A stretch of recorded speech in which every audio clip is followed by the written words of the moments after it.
Hello everybody, welcome to Writer's Workshop. This is session 4 already. And today we're going to learn about knowing and understanding your audience. But before we do, we should probably check in with poor Calvin. We find him in the classroom now. He's written his report and he's ready to present it. And his teacher stands at the front of the class and says, "All right, class, who would like to give his report first?" And we hear, I would. Why, Calvin, what a surprise to see you volunteer. You must have done a good job. Go to the front of the class. Oh boy. Now let's all pay attention. Go ahead, Calvin. Thank you. Before I begin, I'd like everyone to notice that my report is in a professional, clear plastic binder. That's very nice. Go ahead. When a report looks this good, you know it'll get an A. That's a tip, kids. Write it down. Calvin is very proud of his clear plastic binder. I don't know if that's going to help him with his lack of research, and we'll see. We'll check in with him maybe next session. Okay, last session, we asked you to write the things that you know about C.S. Lewis into one paragraph. And what I'd like you to do right now is get that paragraph out in front of you and maybe just take a moment to look it over. All right? So you're reading the paragraph. Sorry, I'm talking in the background as you're reading your paragraph. When you read this paragraph, does it sound like you are sharing this information with a teacher? And you might be crinkling your brow and going, "What are you talking about, Mr. Buzza?" Let me be clear. And this is going to seem like just a teeny tiny little point, but this is something very, very important. There are so many different types of writing in the world today. All right? I've got a cell phone, and I've got a friend who I've known since I was probably about 10 years old. And I'm 50 now. So I've known him for 40 years. We're old friends. He was in my wedding. We've gotten into all sorts of little shenanigans together. He is my buddy. And we like to talk about sports and music and TV and stuff like that. Sometimes we'll talk about things that are a little deeper. But when I text him, I'm texting with two things in mind. First, I want to just shoot him something very quickly. This is an idea I kind of want to push through my phone, into his eyes. And he will respond by reading it quickly, texting something quickly back to me, and I'll read it and send something back, and we'll go back and forth and back and forth. In fact, sometimes when we're watching hockey games, we'll text while we're watching the game, like, "Oh, did you see that?" When we do that, we're not worried about spelling, punctuation.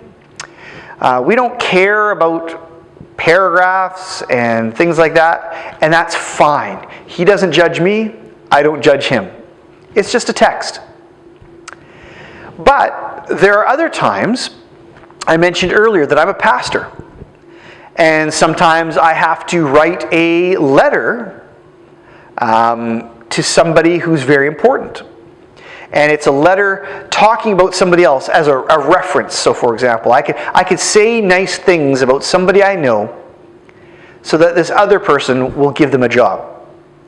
When I do that, I can't write it the same way as when I text my buddy. I've got to be careful. I've got to pay attention. I need to present myself like I know what I'm talking about. Like I'm a trustworthy resource. But when I write my wife a Valentine's Day card and I tell her how much I love her, I'm not using big words and flowery language.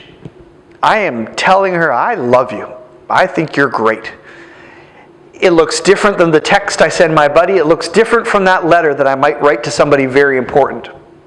And even though my wife is very important, she doesn't want a formal letter from me. She wants to hear from me, her husband. So there's different types of writing, and this is the lesson that I have for you today.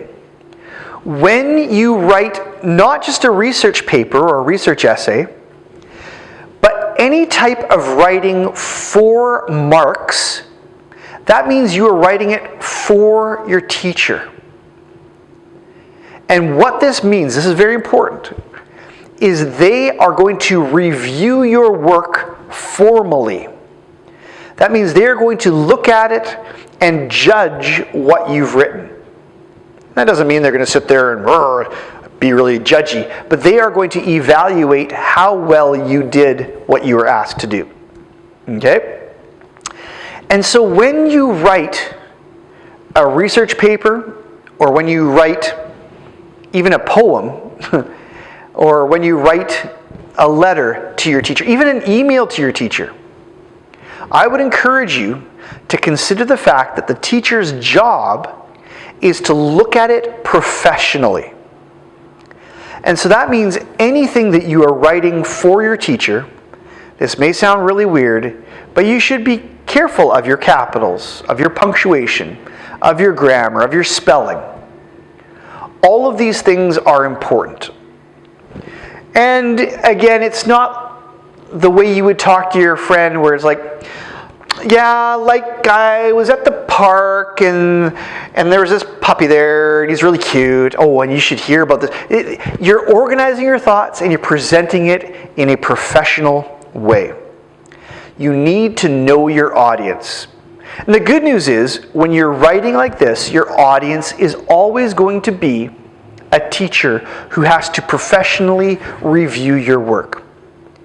So keep that in mind. So I'm going to ask you the question. When you look back at the paragraph that you wrote about C.S. Lewis, that you wrote last session, does that look like, or does it sound like, you are writing for a teacher? And if it doesn't, that's something you can adjust for the future. And if it does, good stuff. I'll tell you what, it's almost like Calvin's superpower of having a clear plastic binder. If you take the time to write in an appropriate way to your teacher's going to read it differently. All right? We're human. If you write with no thought for capitals, punctuation, grammar, and stuff like that, we're going to judge it, and we're going to be looking at it going, oh, this isn't quite what I'm looking for. So this is important. Okay, just a short one today. So here's the assignment for next time, looking ahead to our next session. Here's the question.